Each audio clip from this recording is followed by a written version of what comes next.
Billionaire was packing for a new life, until a photo of his ex-wife and their newborn fell out. Before we begin, drop a comment telling us which city you're watching from, and once the story ends, don't forget to rate it from 0 to 10. Oh, and make sure to follow our channel for more stories like this. Now, sit back and enjoy every detail. The mahogany desk bore the weight of another victory. Merritt Easton, 38, and sharp as the Italian suits that lined his walk-in closet, signed the final page of the Geneva contract with the same mechanical precision he applied to everything else in his life. His steel-gray eyes reflected no satisfaction, only the cold calculation that had built his automotive design empire from a college dorm room sketch into a billion-dollar enterprise. Standing 6'3" with shoulders that filled his navy Tom Ford jacket perfectly, Merritt possessed the kind of presence that commanded boardrooms without effort. His dark hair, always impeccably styled, showed the first threads of silver at the temples, a mark of distinction rather than age. Women had always found him irresistible, drawn to the dangerous combination of wealth, intelligence, and emotional unavailability that seemed to pulse beneath his perfectly pressed exterior. "The Geneva office expects you Monday morning, sir," his assistant Caroline announced from the doorway, her tablet glowing with flight confirmations and hotel reservations. "Your penthouse lease here expires next Friday." Merritt nodded without looking up from the contract. Geneva meant expansion, a new market, fresh conquests in the luxury automotive sector. Most importantly, it meant distance from everything that had recently become complicated. The corner office of his Manhattan headquarters overlooked Central Park, where autumn painted the trees in shades of gold and crimson. He'd worked 16-hour days in this space for 3 years, building something that mattered to investors and industry magazines. Success had always been measurable: stock prices, profit margins, market share, simple mathematics. Marriage, he'd learned, operated by entirely different rules. "Pack everything," he told Caroline. "Ship what's valuable. Donate the rest." She hesitated. "Sir, what about the items from your apartment? The personal things." Personal things. The phrase felt foreign. Merritt owned art worth millions, wines that collectors would kill for, and technology that hadn't hit consumer markets. But personal? That suggested attachment, and attachment was weakness disguised as sentiment. "Handle it," he said simply. Caroline retreated, leaving him alone with the silence that had become his most reliable companion. He walked to the floor-to-ceiling windows, watching the afternoon sun cast long shadows across the park below. Somewhere in this city, his life had split into before and after. Before the announcement that changed everything. After the door that closed with such finality he could still hear the echo. "Estu gravida." Even now, 3 months later, Delaney's voice carried the same mixture of joy and terror that had frozen his blood. She'd stood in their kitchen, one hand pressed against her still flat stomach, the other clutching a small white stick like it held the secrets of the universe. Her auburn hair had caught the morning light streaming through their apartment windows, creating a halo effect that made her look almost ethereal. Beautiful Delaney Rhodes. Now Easton, though for how much longer, he couldn't say. 30 years old, with eyes the color of sage and a smile that had once made him believe in possibilities he'd never considered. She was everything he wasn't: warm where he was cold, open where he was guarded, hopeful where he was pragmatic. He'd married her 18 months ago in a ceremony that felt more like a merger than a celebration. Not because he didn't care for her, he did, in the measured way he cared for his vintage Aston Martin or his Rolex collection. She was beautiful, intelligent and uncomplicated, the perfect accessory for a man building an empire. But pregnancy meant permanence. It meant decisions that couldn't be undone, and responsibilities that stretched beyond quarterly reports. It meant becoming someone he'd never intended to be. The memory of her face that morning still haunted his dreams. The way her expression shifted from radiant anticipation to crushing disappointment when he'd simply stared at her, calculating the implications like a business proposal, rather than celebrating the miracle she'd offered him. "You have certainty? This changes everything," he'd said, the words falling between them like stones. The light in her eyes had died so quickly he'd wondered if he'd imagined it entirely.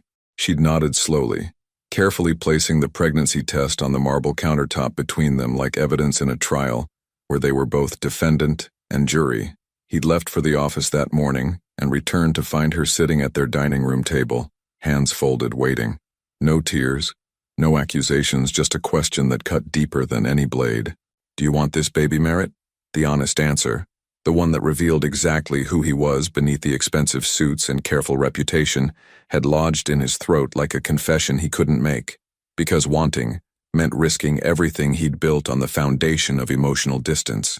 Wanting meant becoming vulnerable to loss in ways that could destroy him. So he'd said nothing, and his silence had answered everything. Delaney had continued attending her appointments alone. She'd stopped sharing updates about the pregnancy, stopped asking for his opinions on baby names or nursery colors. She'd moved through their apartment like a ghost, present but absent, carrying their child while he carried on with business as usual. The day she left, he'd found no note, no explanation, no forwarding address, just an empty closet and the faint scent of her perfume lingering in rooms that suddenly felt enormous and hollow. Now standing 40 stories above the city that had given him everything he'd thought he wanted, Merritt felt the familiar weight of success pressing against his chest. Geneva represented the ultimate achievement, a global empire that would cement his legacy in automotive history. So why did victory taste like ash in his mouth? His phone buzzed against the desk, displaying Caroline's text. "Car ready for airport whenever you are, sir." Merritt straightened his tie, grabbed his briefcase and headed for the door. Switzerland awaited, along with the promise of a future where the past couldn't follow. Behind him, the office fell silent except for the soft whisper of wind against glass and the distant sound of a city that never stopped moving forward. Would you have walked away from everything you'd built for a second chance at something you'd already lost? The town car glided through Manhattan traffic with the smooth efficiency Merritt had come to expect from everything in his carefully orchestrated life. His driver, Thomas, had been with him for 5 years, long enough to know that conversation was unwelcome during these journeys. The partition between them remained raised, creating a cocoon of silence that suited Merritt's current mood perfectly. His phone displayed 17 missed calls from his mother, 6 from his business partner Vincent, and 0 from the only person whose voice he found himself listening for in the spaces between his thoughts.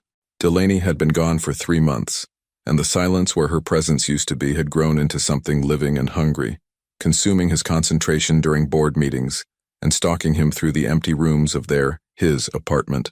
The leather briefcase beside him contained his entire future: contracts for the Geneva expansion, architectural plans for his new European headquarters, and a first-class ticket to a life where the past 18 months could be filed away like a completed project.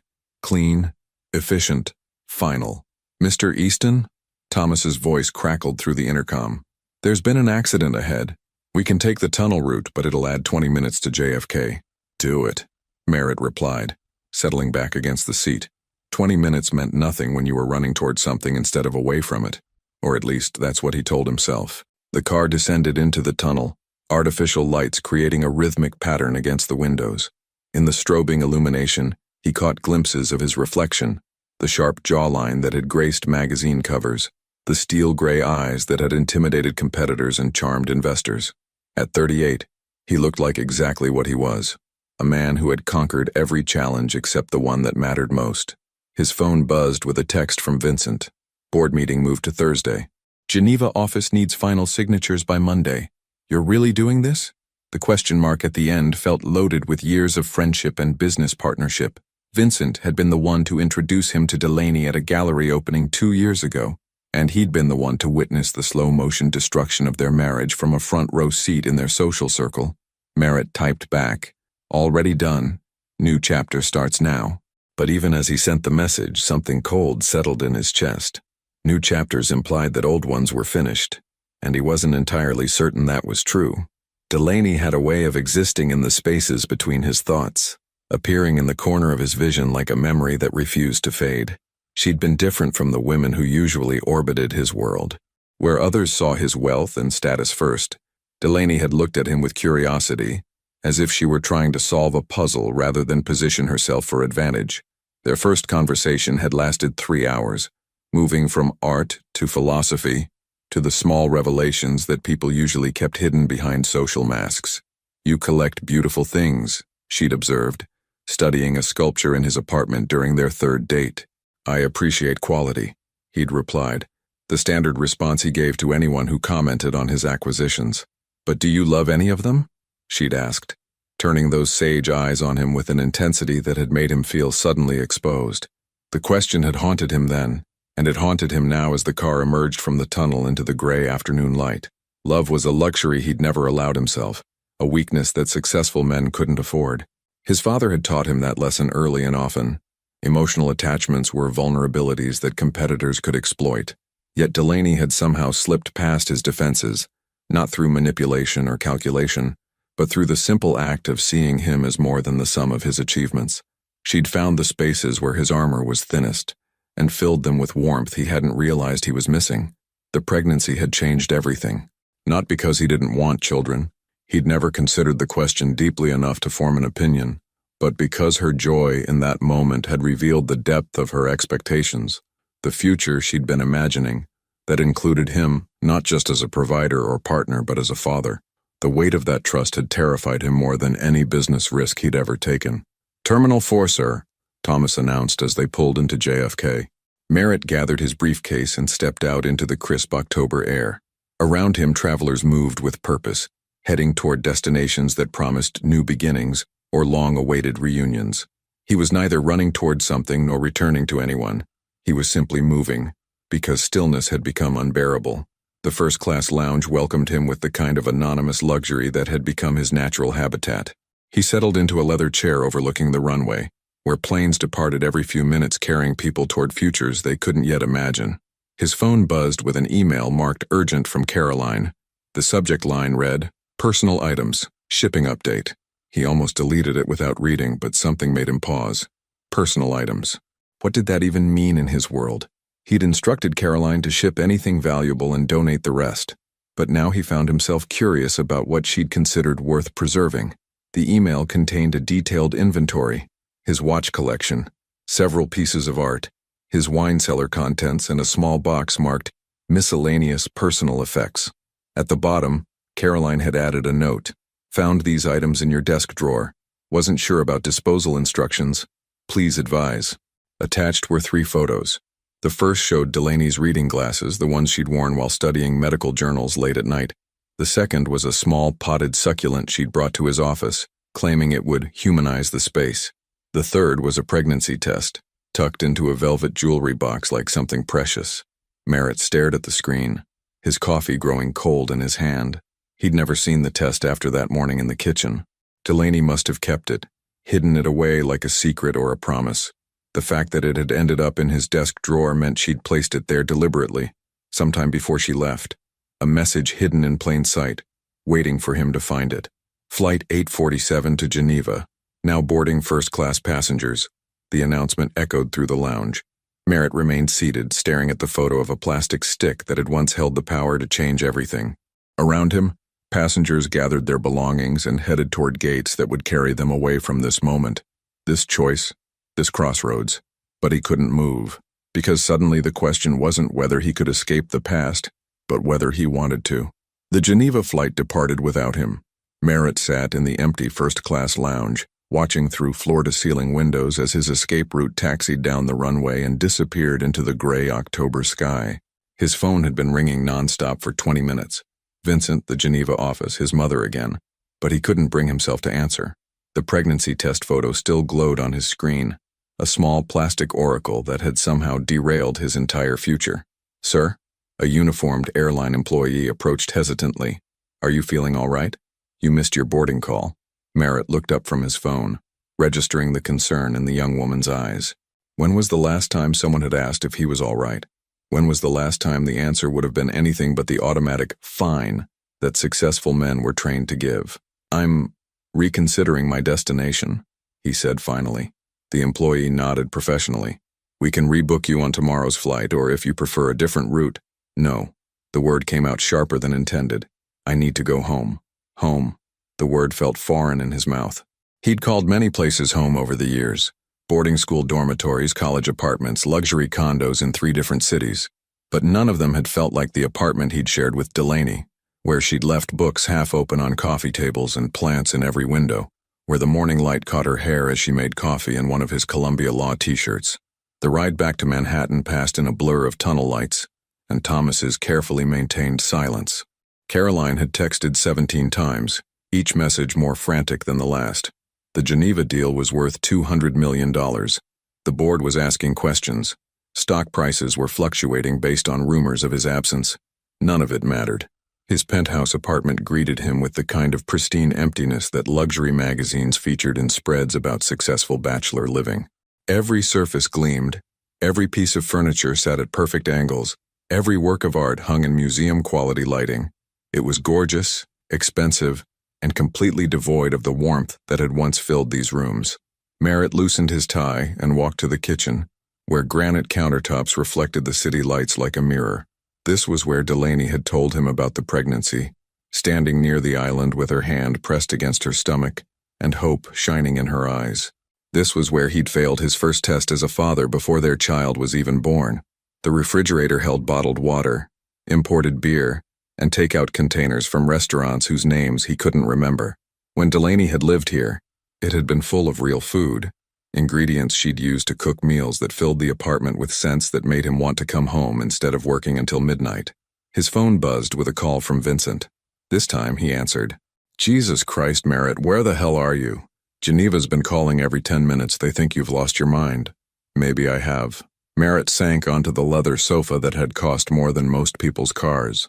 "The deal's off, Vincent." Silence stretched across the line then. "Are you drunk? Because if you're not drunk, we need to discuss the minor detail of the $200 million you just flushed down the toilet." "It's just money. It's just—" Vincent's voice climbed an octave. "Okay, who are you and what have you done with my business partner? The Merritt Easton I know doesn't cancel billion-dollar expansions because he's having a bad day." Merritt closed his eyes, seeing Delaney's face in the darkness behind his lids, the way she'd looked at him that last morning, not with anger or tears, but with a resignation that had cut deeper than any argument could have. "She left me a pregnancy test," he said quietly. "What?" "Delaney. She hid a pregnancy test in my desk drawer before she left. Caroline found it when she was packing my things." He opened his eyes, staring at the city lights that had once represented conquest and now felt like a collection of strangers' lives. "She kept it, Vincent, like it meant something." Vincent's sigh was audible across the connection. "Merritt, I know you're going through something, but you can't destroy your entire career because your ex-wife left you a piece of plastic. She's not my ex-wife." The words surprised him as much as they surprised Vincent. "We never filed papers. Never made it official." "Okay, fine, your estranged wife. The point remains. Do you remember what you said when you introduced us?" Merritt interrupted. "At that gallery opening?" Another pause. "No, not really. You said she was the first woman you'd met who looked at art the way I looked at business plans. Like she was trying to understand what the creator was really trying to say." Merritt stood and walked to the window, pressing his palm against the cool glass. "She looked at me the same way, Vincent, like I was worth understanding. And now? Now I think she understood me better than I understood myself." He watched a helicopter circle the city below, its spotlight cutting through the darkness like a searchlight looking for something lost. "I spent 9 months watching her carry our child alone, because I was too afraid to admit that I wanted something I couldn't control." The line went quiet for a long moment. When Vincent spoke again, his voice was gentler. "So what are you going to do about it?" That was the question, wasn't it? What did a man do when he realized he'd been living his life like a balance sheet, measuring success by what he could acquire rather than what he could become? How did you rebuild something you'd destroyed through neglect and fear? "I don't know," Merritt admitted. "But Geneva isn't the answer." After hanging up, he walked through the apartment that had once felt like home and now felt like an expensive tomb. In his study, he found the shipping boxes Caroline had prepared, each one labeled and organized with military precision. The box marked "Miscellaneous Personal Effects" sat on his desk, smaller than he'd expected. Inside, wrapped in tissue paper like precious artifacts, were the remnants of a life he'd been too blind to appreciate. Delaney's reading glasses, the succulent that had somehow survived on his windowsill despite his complete lack of attention. A ticket stub from a movie they'd seen on their second date. A photo of them at his company Christmas party, her hand resting on his chest as they danced. And beneath it all, nestled in a velvet jewelry box like an engagement ring, the pregnancy test that had changed everything. Merritt lifted it carefully, studying the small plastic window that had once displayed 2 pink lines. Such a simple thing to hold such enormous power. In his hands, it felt like holding a grenade with the pin already pulled. His phone buzzed with a text from an unknown number. "Package delivered." Overnight Express. Merritt frowned, scrolling through his recent deliveries. He hadn't ordered anything, and Caroline handled all business shipments. But as he read the message again, something cold settled in his stomach. A package. Delivered tonight. From who? The envelope sat on his doorstep like an accusation. Merritt stared down at the simple manila package. No return address. Just his name written in handwriting he didn't recognize. The overnight delivery notification had been accurate. Someone had wanted him to receive this tonight. Immediately. As if timing mattered more than convenience. His hands trembled slightly as he carried it inside, setting it on the granite kitchen island where Delaney had once announced their pregnancy. The irony wasn't lost on him that every significant moment in his recent life seemed to orbit this same space, this same cold stone surface that reflected his face back at him, like a mirror he didn't want to look into. The envelope opened easily, containing a single photograph and nothing else. No note, no explanation, no demands or accusations, just an image that hit him with the force of a physical blow. Delaney sat in what looked like a hospital chair, her auburn hair loose around her shoulders, exhaustion written in every line of her face. But it was a beautiful exhaustion, the kind that came from something profound and transformative, rather than merely difficult. She wore a soft pink hospital gown, and in her arms, wrapped in a white blanket, was a baby, their baby. Merritt's legs gave out, and he found himself sitting heavily on one of the kitchen stools, the photograph shaking in his hands. The child was impossibly small, with a shock of dark hair that looked exactly like his own and tiny fists that had escaped the blanket's confines. The baby's eyes were closed, face peaceful in the way that only newborns managed, as if they carried some secret knowledge about tranquility that the rest of the world had forgotten. But it was Delaney's expression that destroyed him completely. She gazed down at their son, and somehow, looking at the strong line of the baby's jaw even in sleep, Merritt knew it was a boy, with a love so pure and overwhelming that it seemed to radiate from the photograph itself. This wasn't the posed happiness of a maternity photo shoot. This was raw, unfiltered joy mixed with exhaustion, wonder, and something that looked almost like grief. She'd done this alone. Carried their child for 9 months, endured labor, held their son for the first time, all while he was arranging shipping containers and booking flights to Switzerland. While she was bringing their child into the world, he'd been running away from it. Merritt turned the photograph over with hands that wouldn't stop shaking. The back was blank except for a hospital timestamp. 2 days ago. 2 days. His son was 2 days old, and he was just now learning of his existence. The magnitude of what he'd missed crashed over him like a wave. First breath, first cry. The moment when Delaney had held him for the first time and whispered whatever words mothers whispered to their newborns. The pediatrician's examination. The first feeding. The first night when new parents supposedly didn't sleep because they were too amazed by the miracle they'd created. He'd missed all of it, and Delaney had experienced all of it alone. His phone rang, Vincent's name flashing on the screen, but Merritt couldn't bring himself to answer. How could he explain that his entire world had just reshuffled itself around a single photograph, that the man who'd walked out of JFK Airport 3 hours ago no longer existed? The baby in the photo had his mother's delicate bone structure, but his father's strong chin. Merritt could see echoes of his own infant photos in the curve of the child's cheek, the way his tiny hand curled near his face. This was his legacy, his continuation, his chance at something that mattered more than profit margins or market expansion. And he'd almost missed it entirely. The realization hit him with crystalline clarity. Delaney hadn't sent this photograph to hurt him or to demand anything from him. She'd sent it because their son deserved to be acknowledged, to exist in his father's awareness, even if his father had chosen not to exist in his life. It was an act of grace disguised as documentation, a gift he hadn't earned but that she'd given anyway. Merritt studied every detail of the image, the way Delaney's hospital bracelet caught the light, the soft blanket that someone, probably her mother, had carefully tucked around the baby, the small window in the background where late afternoon sunlight suggested this photo had been taken yesterday, during visiting hours when fathers usually met their children for the first time. Fathers who were present, fathers who chose to be there. He thought about the boxes in his study, packed with the remnants of a life he'd abandoned, the pregnancy test hidden like a secret message, Delaney's reading glasses that had seen her through medical journals and baby books, the succulent that had somehow survived his neglect, just like the love she'd offered him, even when he couldn't return it. She'd been building something while he'd been calculating exit strategies. She'd been preparing for their future while he'd been planning his escape. And now their son existed in the world, breathing and dreaming, and completely unaware that his father was sitting in a luxury apartment, staring at his photograph like a man seeing sunlight for the first time. Merritt's reflection stared back at him from the granite surface, distorted and unfamiliar. The successful businessman who'd conquered every challenge except the one that mattered most. The man who'd collected beautiful things but had never learned to love any of them.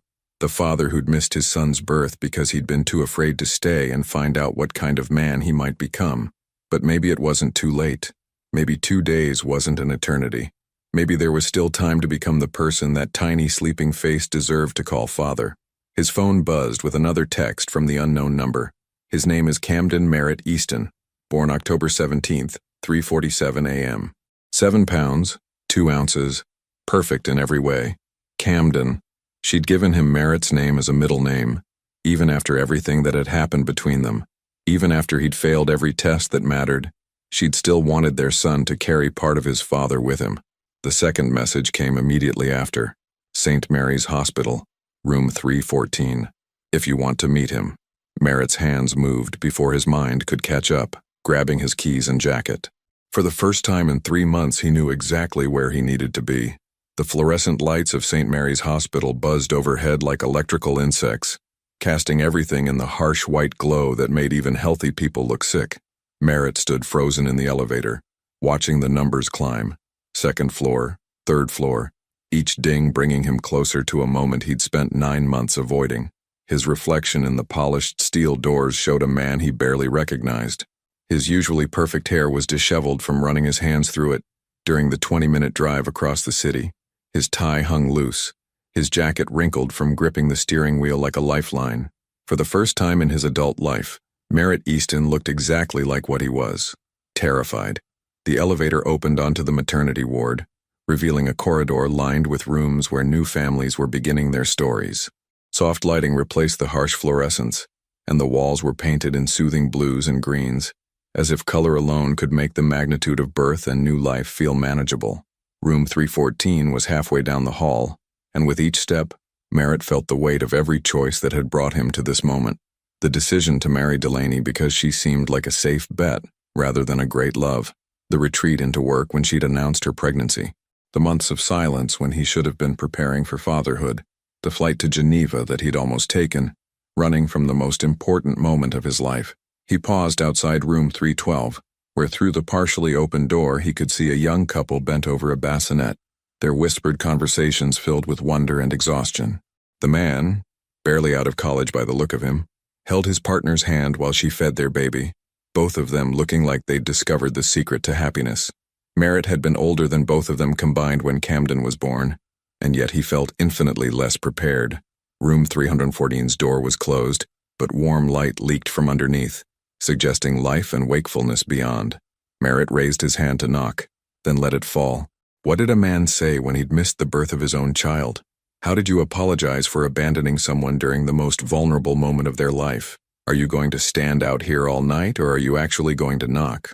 The voice belonged to an older woman emerging from the room across the hall, Delaney's mother, Helen Rhodes.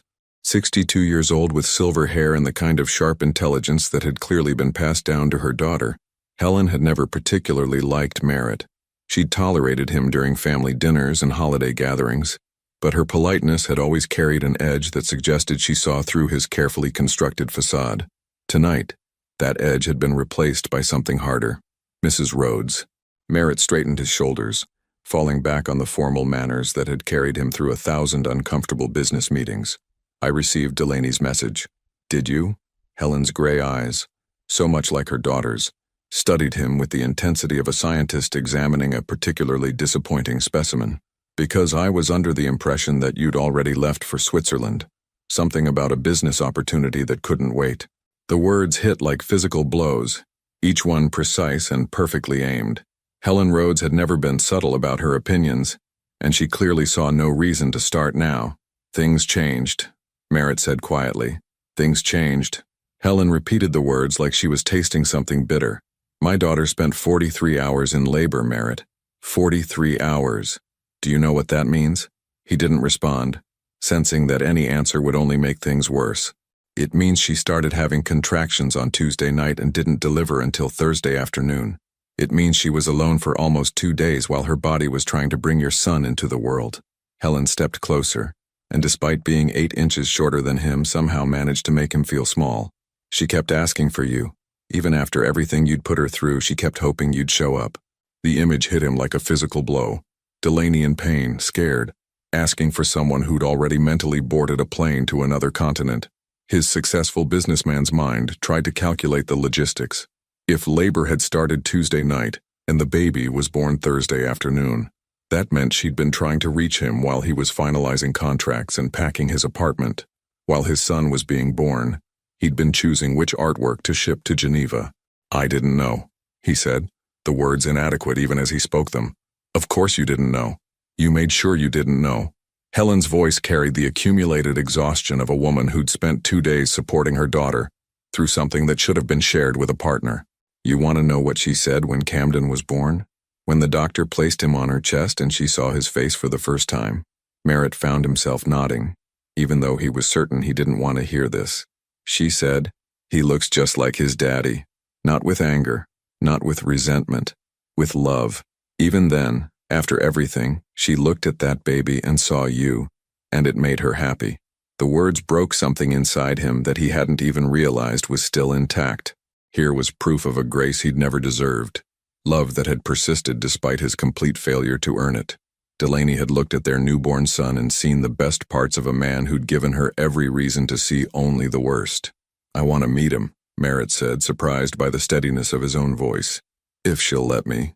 Helen studied him for a long moment, and he had the strange sensation of being weighed and measured by standards he couldn't understand. Finally, she nodded toward room 314. "She's awake. Has been for the last 2 hours, staring at that photograph she had printed for you."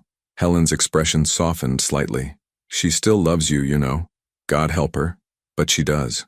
The question is whether you're finally ready to love her back." Before he could respond, Helen Rhodes disappeared back into her room, leaving Merritt alone in the corridor with the weight of a question he'd been avoiding for 18 months. Through the thin walls, he could hear the soft sounds of a baby stirring, small cries and gentle hushing, the eternal conversation between mother and child that had been happening in hospital rooms since the beginning of time. His son was in there, possibly hungry or uncomfortable or simply adjusting to a world that was infinitely larger and stranger than the warm darkness he'd known for 9 months. Merritt took a deep breath, raised his hand, and finally knocked. "Come in." Delaney's voice carried through the door, softer than he remembered but unmistakably hers. Merritt's hand trembled as he turned the handle, stepping into a room that felt like stepping into another universe entirely. The space was dimmed to a warm glow, designed for rest and recovery. Delaney sat propped against pillows in the hospital bed, her auburn hair falling in loose waves around her shoulders. She looked exhausted in the way that only new mothers could, drained but luminous as if some internal light had been switched on despite her body's obvious need for sleep. But it was the bundle in her arms that stopped Merritt's breath entirely. Camden was awake, his dark eyes startlingly alert for a 2-day-old, seeming to focus on nothing and everything at once. His tiny fist had worked free from the soft blue blanket, and as Merritt watched, Delaney gently guided it back under the warm fabric, with the practiced care of someone who'd already learned her son's habits.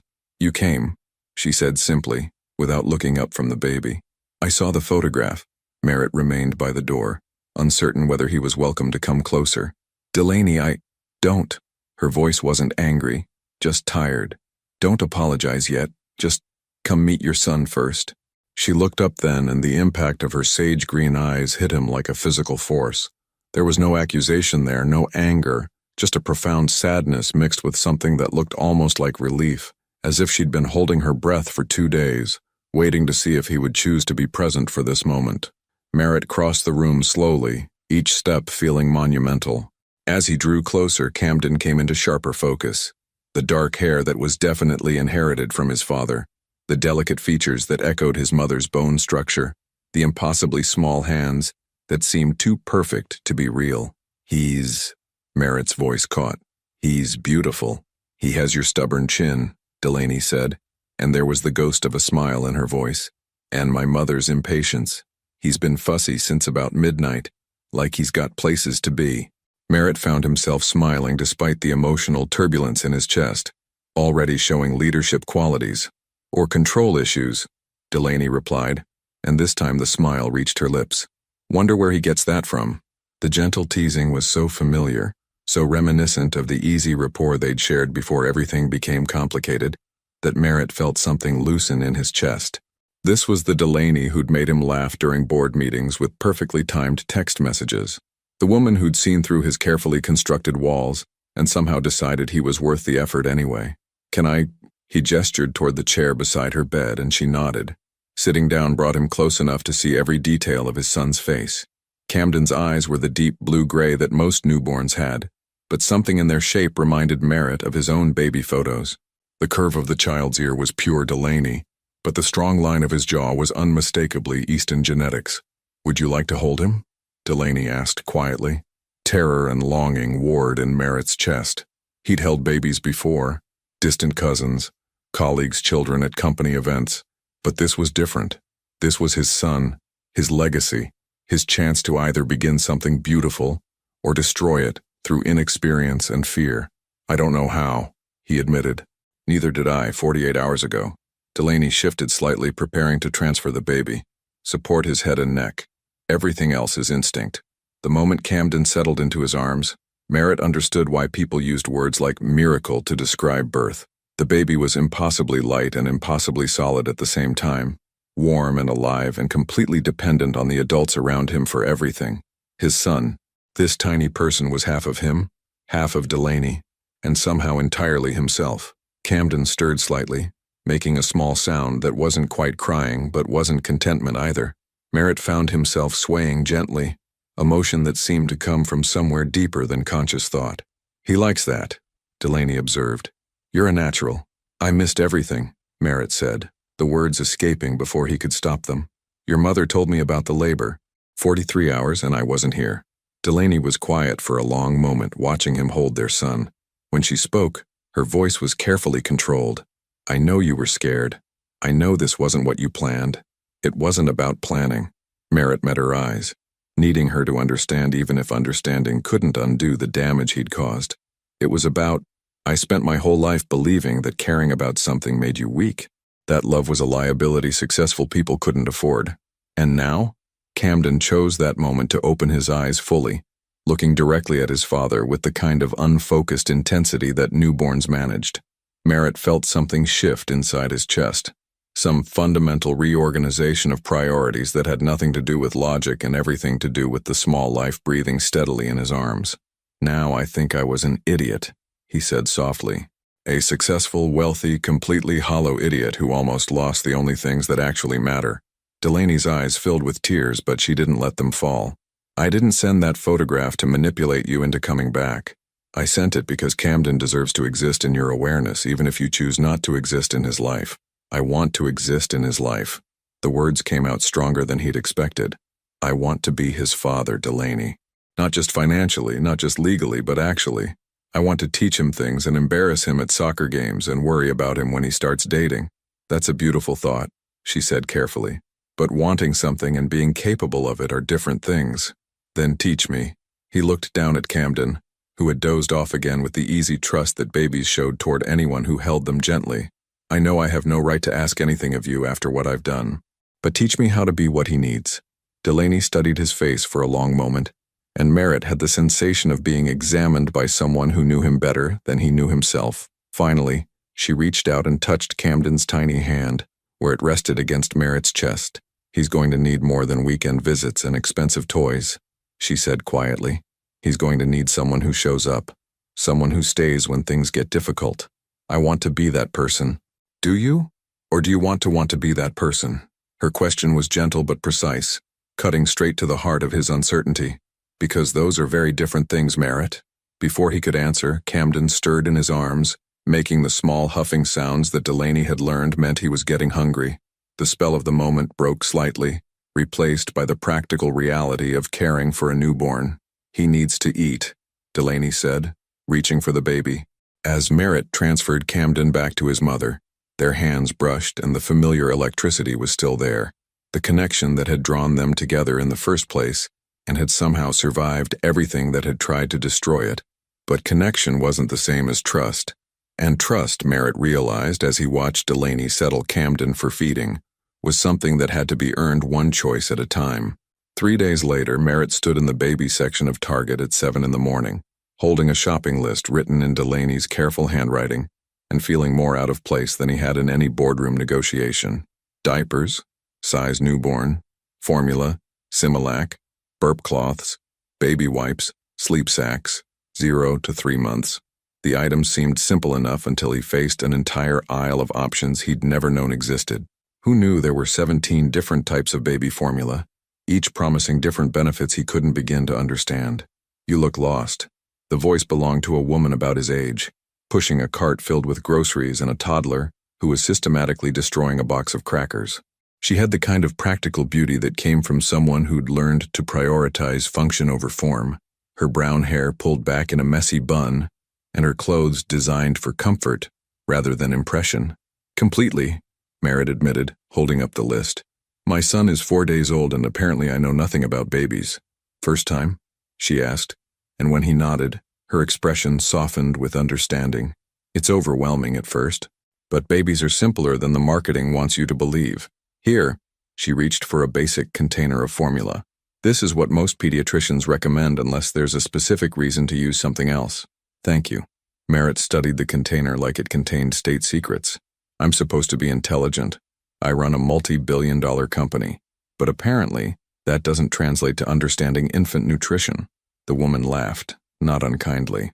Different skill set entirely. I'm Dr. Ava Sinclair, by the way, pediatrician at Children's Hospital. Merritt Easton. He paused, wondering if she'd recognize the name from business publications, but her expression remained pleasantly neutral. And you're probably exactly the person I should be talking to. Probably, she agreed. Is Mom doing okay? 4 days postpartum can be rough. The simple question hit harder than it should have. Was Delaney okay? He'd spent the last 3 days trying to prove his commitment by handling practical tasks. Grocery runs, pharmacy trips, organizing the nursery that had sat untouched in their apartment for months. But had he actually asked how she was feeling? I think so, he said slowly. We're navigating some complications. Dr. Sinclair's expression suggested she'd heard variations of this story before. New babies have a way of revealing cracks in relationships that seemed solid before. But if you're here at 7 a.m. buying formula because she asked you to, that's a good sign. If only it were that simple. Delaney had asked him to shop for Camden not because she trusted him, but because she was testing him. Every request over the past 3 days had felt like an examination. Could he remember to buy the specific brand of diapers that didn't irritate newborn skin? Would he actually show up when he said he would? Could he handle the mundane, unglamorous reality of caring for an infant? So far, he'd passed the basic tests. He'd arrived on time, bought the right items, and learned to change diapers without looking like he was defusing a bomb. But he could feel Delaney watching him, waiting for the moment when his patience would wear thin or his business priorities would reassert themselves. The thing about new parents, Dr. Sinclair continued, selecting a pack of burp cloths and adding them to his cart, is that everyone expects them to know what they're doing instinctively. But parenting is a learned skill like any other. The only difference is that the stakes feel impossibly high because you're responsible for this tiny person who depends on you for everything. Merritt found himself thinking about Camden's impossibly small fingers, the way they'd gripped his thumb with surprising strength when he'd held him yesterday. Such a simple gesture, but it had felt like a promise, one that Merritt wasn't sure he was qualified to keep. What if you're not sure you have the right instincts, he asked. Then you learn, you pay attention, you ask questions. Dr. Sinclair's phone buzzed, and she glanced at it with the expression of someone whose day was about to become much busier. But the fact that you're worried about doing it right means you probably will. After she left, Merritt finished his shopping in thoughtful silence. Each item on Delaney's list represented something Camden would need in the coming days. Sustenance, comfort, protection, basic necessities that somehow felt monumental when you were responsible for providing them. The drive back to Delaney's mother's house took him through neighborhoods he'd never paid attention to before. Tree-lined streets with modest homes, playground equipment visible in backyards, minivans parked in driveways with car seats and soccer ball stickers. This was where families lived, where children grew up riding bikes and playing in sprinkler systems, and learning that home was a feeling rather than an address. Helen Rhodes answered the door before he could knock, her expression as welcoming as a prison warden's. You're late, she said without preamble. Merritt checked his watch. By 3 minutes. Delaney's been timing you. She told Camden you'd be here at 8:30, and it's 8:33. Helen stepped aside to let him enter, but her disapproval filled the hallway like expensive perfume. She's in the living room trying to get him to nap. The Rhodes family home was everything Merritt's apartment wasn't. Comfortable, lived in, filled with photographs and books and the kind of accumulated memories that made a space feel truly inhabited. Delaney sat on a worn sofa, Camden cradled against her chest as she swayed gently back and forth. "How did it go?" she asked without looking up. "Successfully, I think." Merritt set the shopping bags on the coffee table. "Though I met a pediatrician who essentially told me I have no idea what I'm doing." "You don't," Delaney said matter-of-factly. "Neither do I. The difference is that I don't have a choice about learning." The words stung because they were true. Delaney was Camden's primary source of nutrition, comfort, and security. She couldn't opt out of midnight feedings or diaper changes or the constant vigilance that newborns required. Merritt's participation was voluntary, which made it both more meaningful and more fragile. "I want to learn," he said quietly. "Good, because he's going to need a bath later, and I'm going to teach you how to do it." The thought of bathing something so small and fragile filled Merritt with the kind of terror usually reserved for hostile takeovers. "What if I drop him? Then you'll catch him. Or I will." Delaney finally looked up, and her expression was softer than her words. "The point isn't to be perfect, Merritt. The point is to be present." Present. Such a simple concept, but one he'd been avoiding his entire adult life. Being present meant being vulnerable to disappointment, to failure, to the possibility that despite his best efforts, he might not be enough. Camden stirred against his mother's chest, making the small sounds that Merritt was learning meant he was transitioning between sleep stages. Such tiny communications, but somehow Delaney had already learned to interpret them like a private language between mother and child. "He's been asking for you," she said softly. "Asking? Babies have ways of communicating even when they can't talk. He's been restless when you're not here. Settles down when he hears your voice." Delaney adjusted Camden's position slightly. "I think he knows you're his father." The idea that Camden might somehow recognize him, might actually want his presence, felt like a gift Merritt hadn't earned. But perhaps that was the nature of love. It wasn't always deserved, just offered freely, and hoped for in return. "There's something else," Delaney said, her voice carefully neutral. "Vincent called. Something about Geneva and board meetings and damage control." Merritt's phone had been buzzing with calls and messages for 3 days, each one more urgent than the last. The Geneva deal was collapsing. Stock prices were fluctuating. His absence was creating exactly the kind of chaos that successful businessmen were trained to prevent at all costs. "I haven't answered," he said. "Maybe you should. This is your career we're talking about." He looked at her carefully, searching for hidden meaning in her words. Was she testing his priorities again? Giving him permission to return to the life he'd always known? Or genuinely concerned about the financial implications of his choices? "My career will survive," he said finally. "This won't happen again." What won't happen again? Missing the important moments. Missing Camden's first bath, his first smile, his first word. Merritt met her eyes directly. Missing the chance to be the father he deserves. Camden chose that moment to open his eyes, focusing on nothing and everything with the serious expression that newborns wore, like they were contemplating the mysteries of existence. For a brief moment, Merritt could have sworn his son was looking directly at him, as if evaluating whether this man could be trusted with something as precious as unconditional love.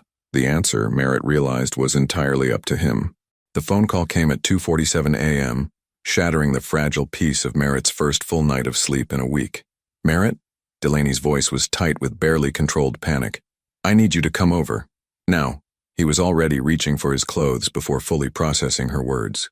"What's wrong? Is Camden okay?" "He won't stop crying. He's been screaming for 3 hours straight, and nothing I do helps." Her voice broke slightly. "My mother's at her bridge tournament in Atlantic City, and I don't know what to do." The pediatrician's answering service said to monitor him. But Merritt? Something's wrong. 20 minutes later, Merritt stood in the Rhodes family living room, watching his son's face turn red with the effort of expressing whatever distress had consumed him. Camden's cries weren't the normal fussing Merritt had learned to recognize over the past week. This was something primal and desperate, the sound of a creature in genuine distress. Delaney paced the room with Camden pressed against her shoulder, her auburn hair disheveled and her eyes rimmed with exhaustion and fear. She'd changed into comfortable clothes, soft yoga pants, and one of his old Columbia t-shirts that she must have kept after moving out. But even in casual wear, her distress was palpable. "He ate fine at 11, she said, her voice hoarse from trying to soothe him. "Had a normal diaper change, temperature's normal, but he just started screaming and won't stop." Merritt watched her move, recognizing the particular helplessness that came from being responsible for someone else's pain and having no way to fix it. This was parenthood stripped of sentimentality, the raw, terrifying reality of being trusted with a life you couldn't fully understand. "Let me try," he said quietly. Delaney hesitated for just a moment before transferring Camden to his arms. The baby's cries didn't diminish, but Merritt could feel the tension in his small body, muscles rigid with whatever was causing his distress.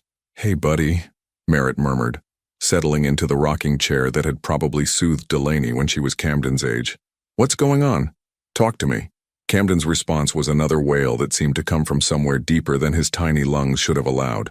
But as Merritt began to rock, something in the rhythm seemed to catch the baby's attention. The cries didn't stop, but they shifted slightly, becoming less frantic. "That's it," Merritt said softly, continuing the gentle motion. "I'm here. We're going to figure this out together." Delaney collapsed onto the sofa, watching them with the expression of someone who'd been carrying an impossible weight alone. "I thought I was doing something wrong. I thought maybe I wasn't feeding him enough or holding him right or—" "You're doing everything right," Merritt said firmly, never breaking the rocking rhythm. "Sometimes babies just need to cry. Dr. Sinclair told me that yesterday. Sometimes it's their only way of processing the world." "Dr. Sinclair?" "The pediatrician I met at Target. She said crying doesn't always mean something's wrong. Sometimes it just means they're overwhelmed." He adjusted Camden's position slightly, and the cries shifted again, becoming more tired than frantic. Like their nervous systems are too new to handle all the input. Camden's sobs began to slow, interrupted by small hiccups and the kind of exhausted breathing that followed intense emotional release. His tiny fist had worked free from the blanket and was pressed against Merritt's chest, right over his heart. "You're exhausted, aren't you?" Merritt said softly, looking down at his son's red, tear-streaked face. "Everything's new and loud and scary, and you don't know how to make sense of it all." The words could have applied to any of them in that moment. Merritt felt overwhelmed by fatherhood in ways that no business challenge had ever matched. Delaney was clearly struggling with the isolation of new motherhood, and Camden was trying to adjust to a world that was infinitely more complex than the warm darkness he'd known for 9 months. "He's settling down," Delaney observed, her voice soft with relief and something that might have been gratitude. "I think he just needed to know he wasn't alone." Merritt continued rocking even as Camden's breathing began to even out. "Maybe we all did." They sat in comfortable silence for several minutes, the only sounds Camden's occasional hiccups and the steady creak of the rocking chair. Through the living room windows, Merritt could see the first hints of dawn beginning to lighten the sky, that soft gray time when night shifted toward morning and the world felt suspended between possibilities. "Merritt?" Delaney's voice was hesitant. "Thank you for coming. I know it's not your responsibility to—" "Stop." The word came out sharper than he intended, and Camden stirred slightly in response. Merritt lowered his voice. "He's my son. Being here isn't a favor I'm doing you. It's where I should be. Should be and want to be are different things. Not anymore." He looked at her directly, needing her to understand. "A week ago I would have sent a nanny, or transferred money to your account so you could hire help. I would have found a way to solve the problem without actually being present for it. And now?" Camden had finally fallen asleep, his small body completely relaxed against Merritt's chest. Such trust from someone so small, the assumption that the person holding him would keep him safe, no matter what. "Now I understand the difference between providing for someone and being there for them." Merritt's voice was barely above a whisper, careful not to wake the sleeping baby. "I've spent my entire adult life believing that money could substitute for presence. That success meant having enough resources to insulate yourself from inconvenience." Delaney drew her knees up to her chest, wrapping her arms around them in a gesture that made her look younger and more vulnerable than he'd seen her in months. What changed? The answer should have been simple: seeing Camden's photograph, holding his son for the first time, recognizing what he'd almost lost. But the truth was more complex than a single moment of revelation. "You did," he said quietly. "The way you looked at me when you told me about the pregnancy. Not with expectation or demand, just with hope that I might choose to be something better than I was." He adjusted Camden's blanket carefully. "And then the way you looked at me when I failed that test. Not with anger, but with this sadness that told me you'd really believed I might surprise you. I wanted to believe you could love something more than your own success. I was terrified of loving something I might lose. The admission came easier than he'd expected. Every relationship I'd ever had was transactional. Every connection came with an exit strategy. But this, he looked down at Camden, sleeping peacefully in his arms. You can't have an exit strategy with your own child. You can try, Delaney said softly. You were trying for 9 months. And I almost succeeded. Almost convinced myself that walking away was the rational choice. Merritt met her eyes. The Geneva opportunity was perfect because it was 3,000 miles away from having to figure out how to be a father. What happens now? Vincent's been calling you non-stop. The Geneva deal is dead. Has been since the moment I saw Camden's picture. He said it with such finality that Delaney blinked in surprise. I called Vincent yesterday and told him to terminate the contract. We'll take the financial hit and find other expansion opportunities. You can't just walk away from a $200 million deal because of one difficult night. I'm not walking away because of tonight. I'm walking away because I finally understand what I'd be walking toward. Merritt stood carefully, moving to place the sleeping Camden in the portable bassinet Delaney had set up in the corner. Geneva was about building an empire, but empires don't hold you when you're scared at 3 a.m. As he settled Camden into the bassinet, the baby stirred slightly but didn't wake. His small chest rose and fell with the steady rhythm of peaceful sleep, completely trusting that the adults around him would keep him safe while he was vulnerable. He looks like you when he sleeps, Delaney said softly. He looks like us, Merritt corrected, returning to sit beside her on the sofa, like the best parts of what we made together. For the first time in months, Delaney leaned against him, her head finding the space between his shoulder and chest that it had always seemed designed to fit. She smelled like baby powder and exhaustion and the lavender soap she'd used since college, familiar and comforting in ways that expensive cologne could never match. I'm scared, she whispered against his chest. Of what? That you'll get bored. That this will start feeling like work instead of love. And you'll find reasons to leave again. Her voice was barely audible. That I'll let myself believe in this, and then watch you disappear when it gets hard. Merritt wrapped his arms around her, careful not to wake Camden but needing her to feel the solidity of his presence. Then don't believe in me yet. Let me earn it. 2 weeks later, Merritt stood in his empty Manhattan apartment, surrounded by boxes in the echoing silence of a life being systematically dismantled. The Geneva deal wasn't the only thing he'd canceled. He'd also terminated his lease, put his art collection in storage, and instructed his real estate agent to find a family home in Westchester, somewhere with a yard and good schools and the kind of neighborhood where children could ride bikes safely. The apartment that had once represented the pinnacle of bachelor success now felt like a museum of choices he no longer understood. The minimalist furniture, the perfectly curated art, the kitchen that had never been used for actual cooking, all of it belonged to a version of himself that felt increasingly foreign. His phone buzzed with a text from Delaney. Camden smiled today. Real smile, not gas. Wish you could have seen it. The message was accompanied by a photo that made his chest tighten with an emotion he couldn't name. Camden, now 3 weeks old, lay on a soft blanket with his eyes bright and alert. The corners of his mouth turned up in what was unmistakably a smile. His dark hair had started to curl slightly, and his eyes were beginning to show hints of the steel gray that ran in the Easton family. Merritt had missed it. Despite spending most of the past 2 weeks at the Rhodes house, despite being present for midnight feedings and afternoon naps and the gradually increasing periods when Camden was awake and aware of the world around him, he'd been in meetings with lawyers when his son had smiled for the first time. The irony wasn't lost on him. He'd been signing papers to dissolve business partnerships and restructure his company around a more sustainable work-life balance, when Camden had reached his first major developmental milestone. "Sir?" Thomas appeared in the doorway, looking uncharacteristically uncertain. "The moving truck is here for the last load. Should I tell them to wait?"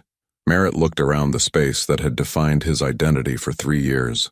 The floor-to-ceiling windows that overlooked Central Park, the mahogany desk where he'd built an empire, the bedroom where he'd slept alone more often than not, all of it would belong to someone else by tomorrow. No, let them finish. He pocketed his phone and grabbed the single box he'd reserved for himself. "I have somewhere I need to be." The drive to the Rhodes house took him through familiar streets that seemed different now, as if becoming a father had adjusted the lens through which he saw everything. The luxury car dealerships and high-end boutiques that had once represented aspiration now looked like distractions from what actually mattered. The parks and playgrounds he'd never noticed before, suddenly seemed like the most important infrastructure in the city. He found Delaney in the backyard, sitting on a wooden swing with Camden against her chest, both of them enjoying the unseasonably warm October afternoon. She'd changed since leaving the hospital, not just physically, though she was clearly recovering her strength, but in ways that seemed deeper and more fundamental. There was a confidence in her movements now, the assurance of someone who'd discovered capabilities she hadn't known she possessed. "You missed it," she said without turning around, somehow sensing his presence. "I know. I'm sorry." He settled onto the swing beside her, close enough to see Camden's peaceful expression as he dozed against his mother's shoulder. "Tell me about it." He was lying on his changing table and I was making faces at him. You know, the ridiculous ones that adults do with babies. And suddenly her voice softened with wonder. He smiled back, not reflexive, not accidental. He was looking right at me, and he smiled because he was happy. Merritt felt the familiar pang of regret that had become his constant companion.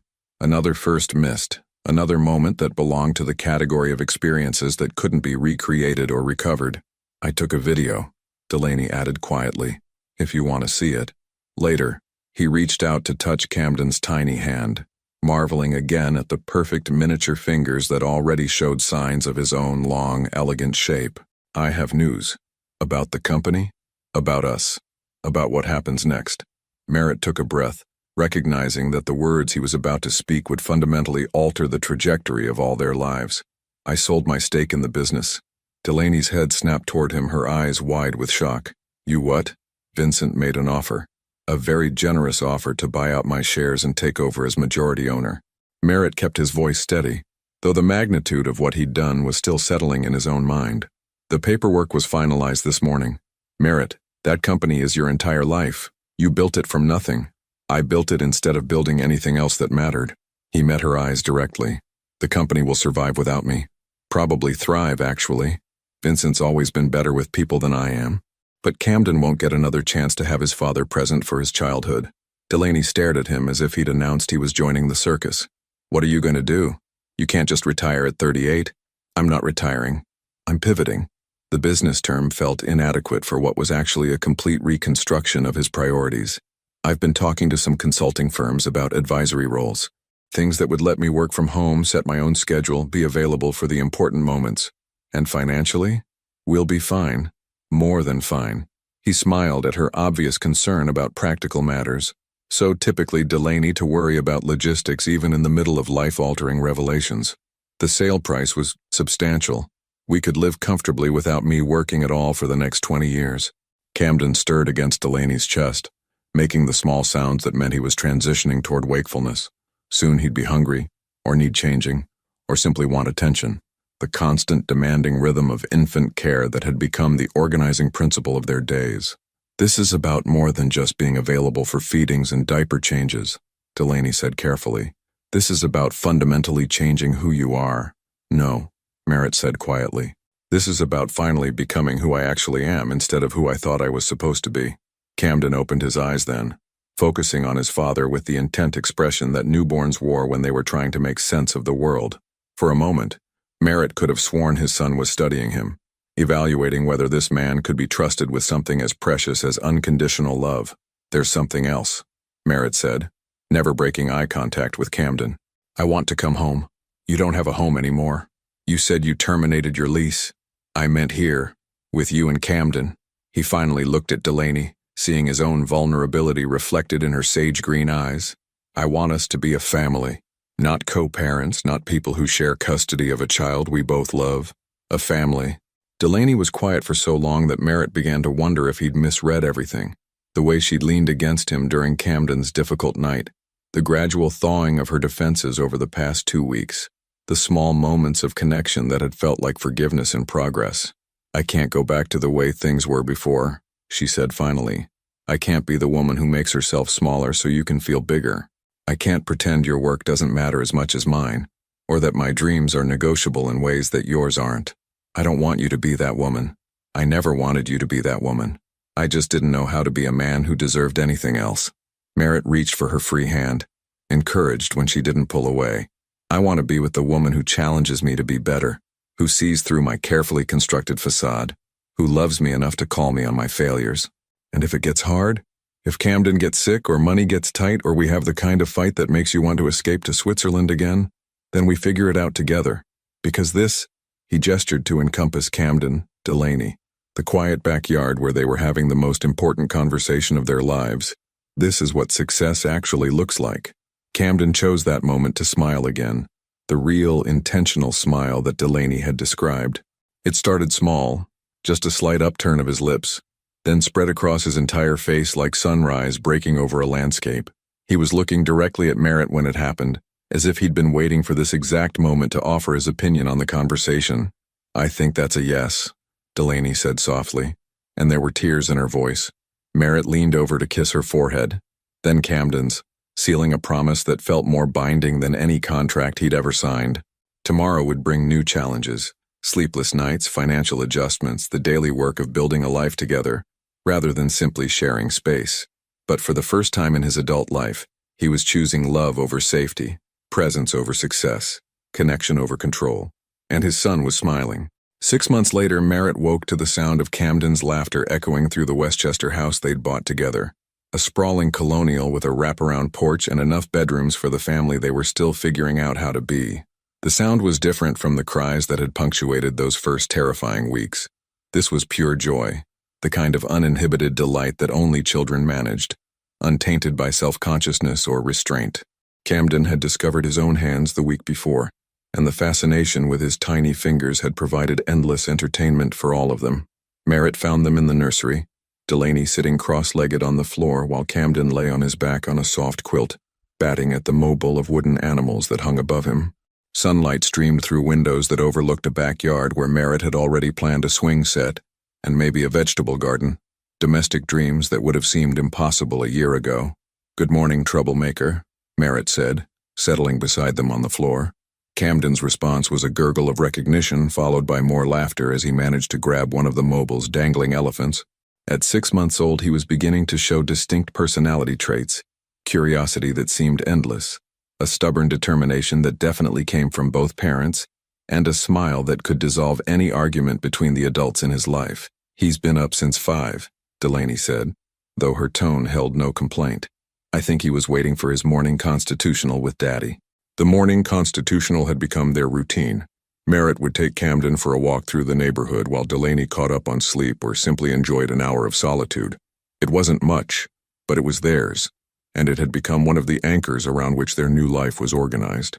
"Vincent called last night," Merritt said, lifting Camden into his arms. "The Tokyo expansion is ahead of schedule. He wanted to thank me again for the consulting work on the design specs." "And how did that feel?" It was a question Delaney had learned to ask, not out of suspicion but out of genuine curiosity about his emotional adjustment to a life that bore no resemblance to his previous existence. The consulting work was fulfilling in ways that surprised him. He could contribute his expertise without the crushing responsibility of leadership, could solve interesting problems without sacrificing his presence at home. Good. Different, but good. Merritt adjusted Camden's position, marveling again at how natural it had become to hold his son, to anticipate his needs, to communicate in the wordless language that parents developed with their children. "I miss the adrenaline sometimes, the feeling of building something from nothing.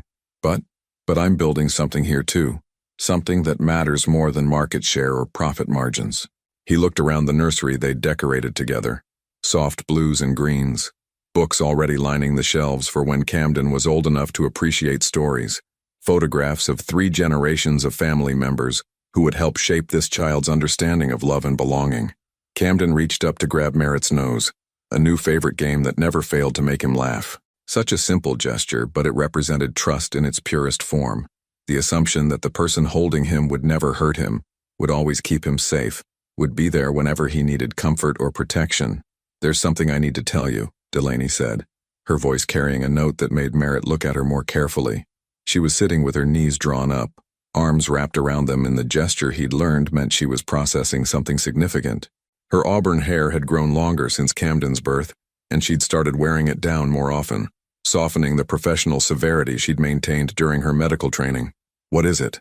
"I got a call yesterday, from Children's Hospital in Manhattan." She met his eyes directly. "They're offering me a position in their pediatric oncology department. It's what I've been working toward since medical school."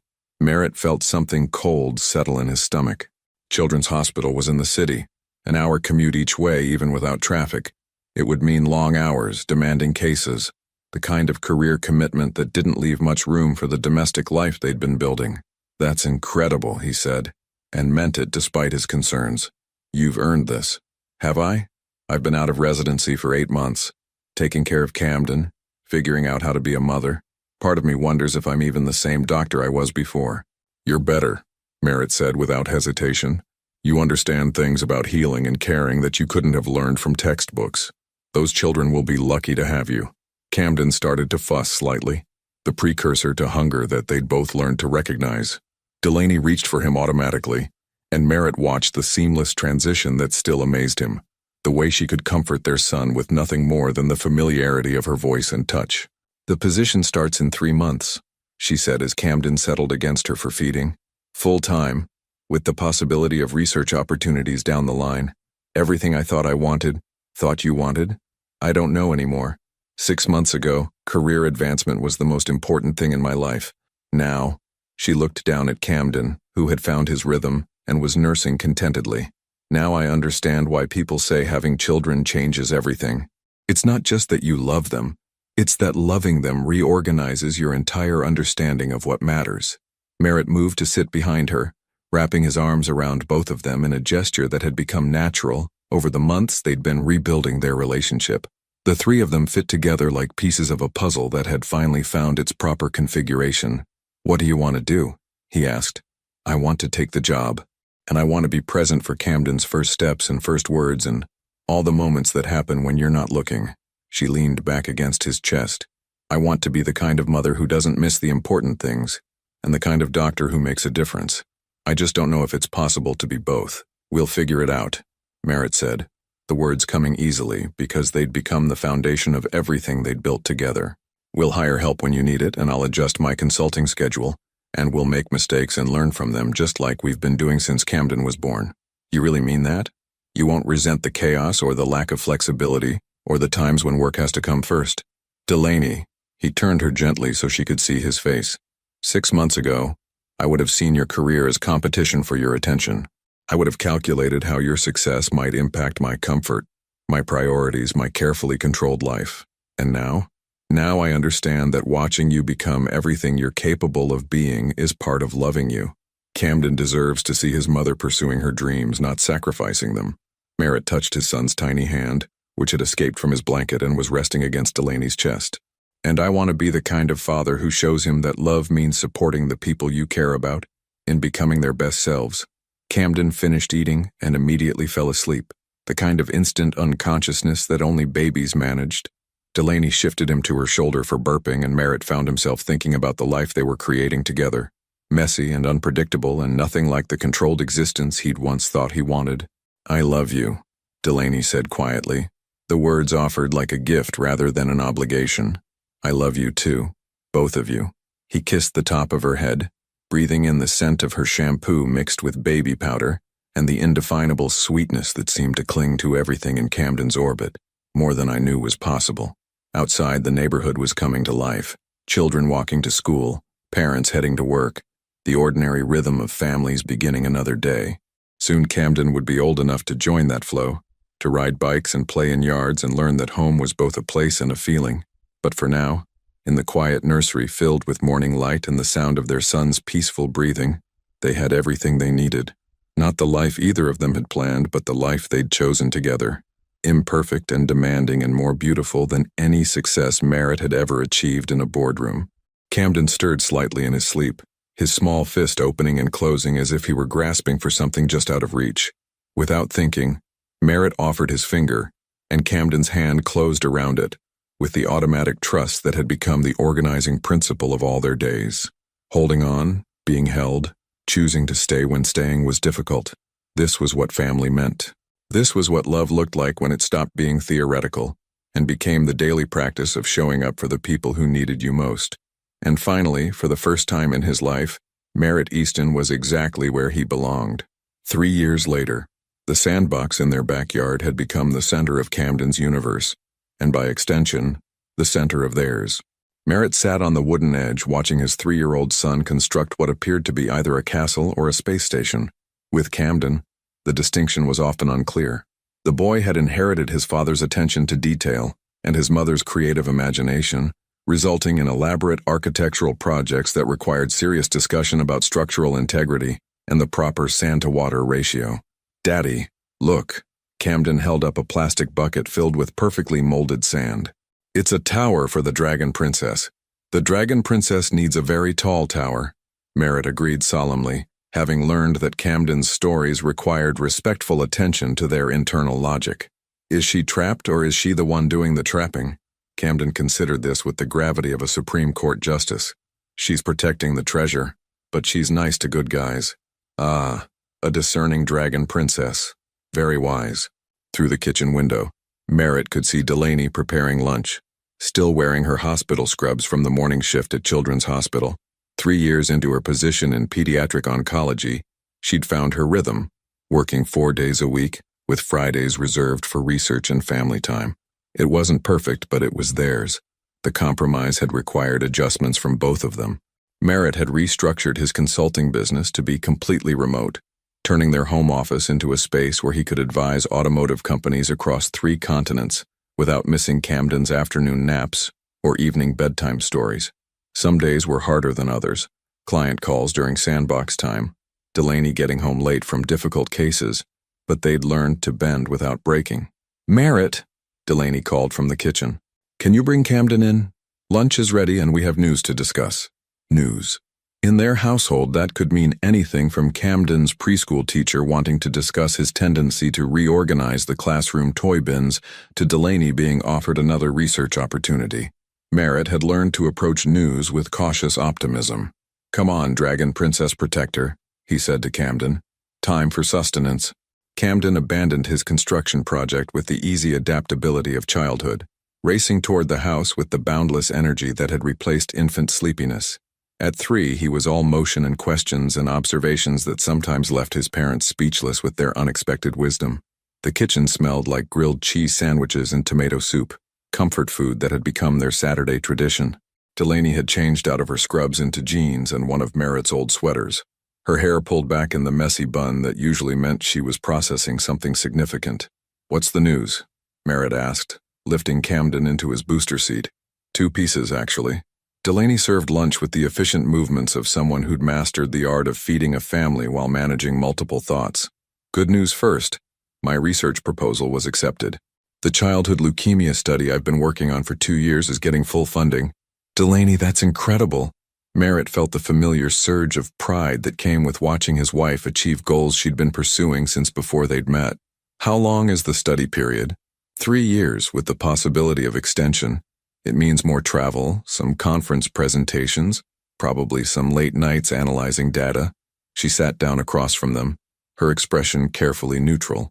"It's everything I've been working toward professionally.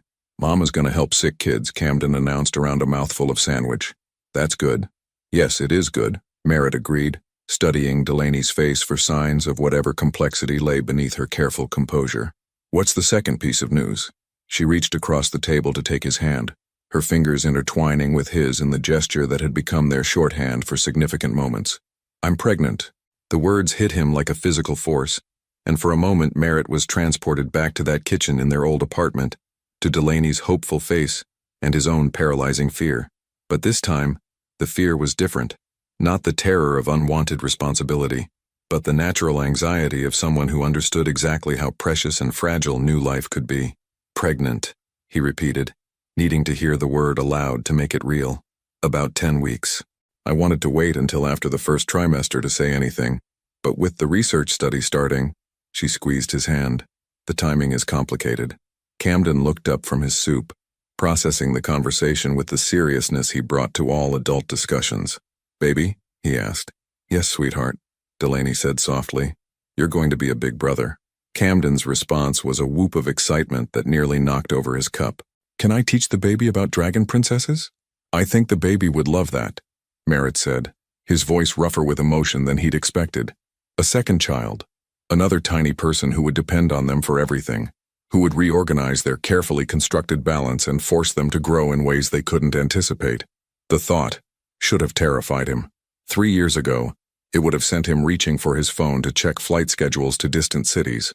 But now, watching Camden's excitement and seeing the cautious joy in Delaney's eyes, he felt something entirely different.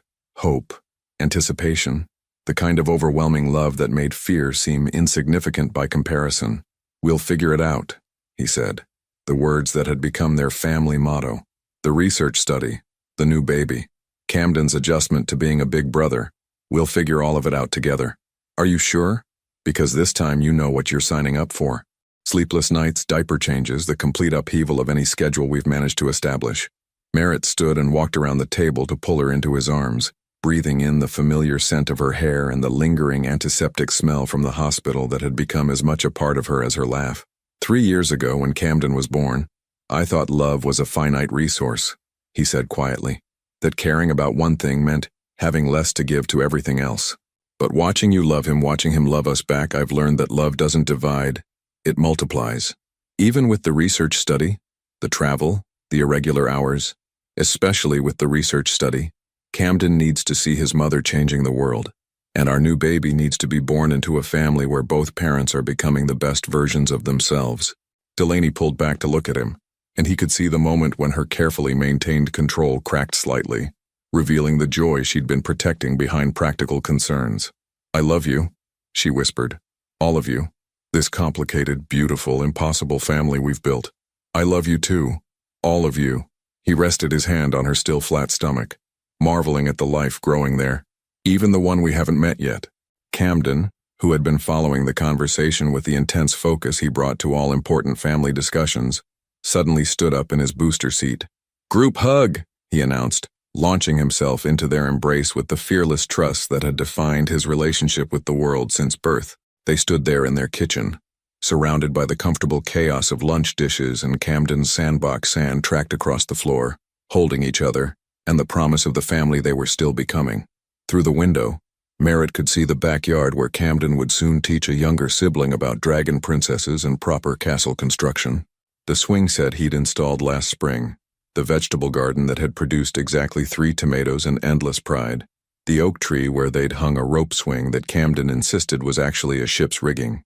This was what success looked like, not the clean lines of a corporate office or the impressive numbers on a financial statement, but the beautiful mess of people choosing to love each other through every ordinary and extraordinary moment.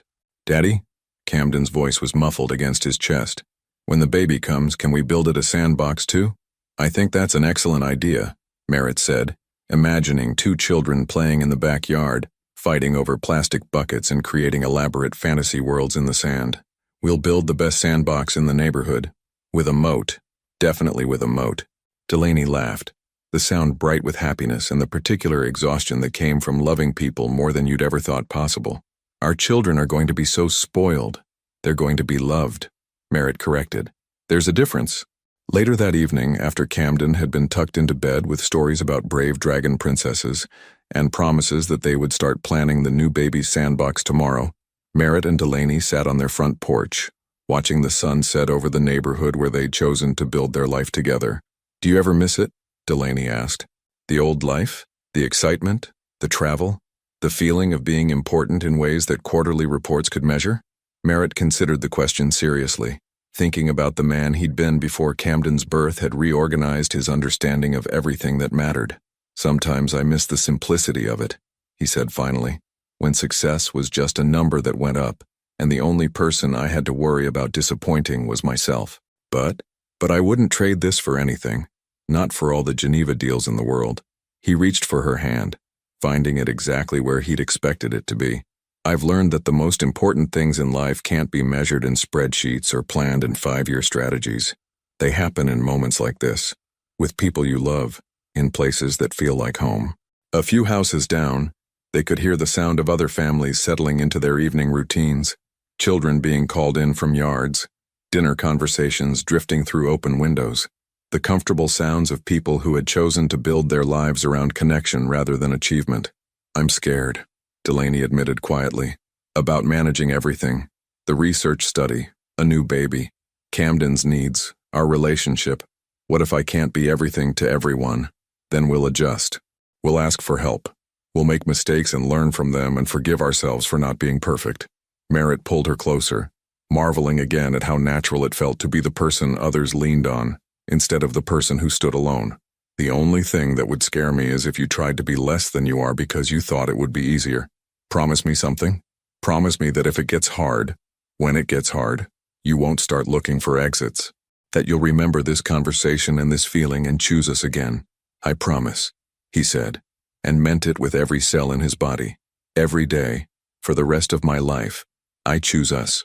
Above them, the first stars were becoming visible in the darkening sky. The same stars that had been there the night Camden was born, the night they'd almost lost each other to fear and misunderstanding. But they were different people now, not perfect but present, not fearless but faithful to the love they'd built together one choice at a time. Somewhere inside the house, Camden was dreaming about dragon princesses and baby siblings and sandbox kingdoms, where anything was possible. Soon there would be another child dreaming in the room they would prepare together, another little person who would depend on them to create a world where love was abundant and safety was guaranteed. It was a responsibility that would have terrified Merritt Easton 3 years ago, but the man he'd become, husband, father, protector of dreams and builder of sandboxes, couldn't imagine wanting anything else. Come on, Delaney said, standing and pulling him toward the door. Let's go check on our dragon princess protector and start planning how we're going to change the world. Together? Always together. And as they walked into their house, filled with the toys and books and comfortable chaos of a family that was still becoming what it was meant to be, Merritt understood that he'd finally found what he'd been searching for his entire life, without ever knowing he was looking for it. Home. Not a place, but a choice. Not a destination, but a daily practice of showing up for the people who needed him most. Behind them, the porch light illuminated the swing where they'd sat through countless conversations about dreams and fears, and the beautiful uncertainty of building a life together. Tomorrow, there would be new challenges, new joys, new moments that would test and strengthen the foundation they'd laid. But tonight, they had everything they needed. Love that had survived its own destruction and grown back stronger. A child who believed in dragon princesses and the power of well-built sandboxes, and the promise of another small miracle growing quietly in the space between what they'd planned and what they'd been blessed to receive. Would you have had the courage to choose love over safety, presence over success, and the beautiful uncertainty of family over the controlled predictability of a life built around achievement? In a world that often measures worth by what we accumulate rather than who we become, sometimes the greatest success is learning that the most important things in life can't be bought, planned, or controlled. They can only be received with open hearts and protected with daily choices to stay, to love, and to build something together that's greater than anything we could create alone. Your participation means a lot to the channel. Please share your thoughts in the comments. Thank you for watching. If you enjoyed the story, please subscribe to our channel and leave a comment below letting us know what you thought. Your feedback and support mean a lot to us. Stay tuned for more exciting stories.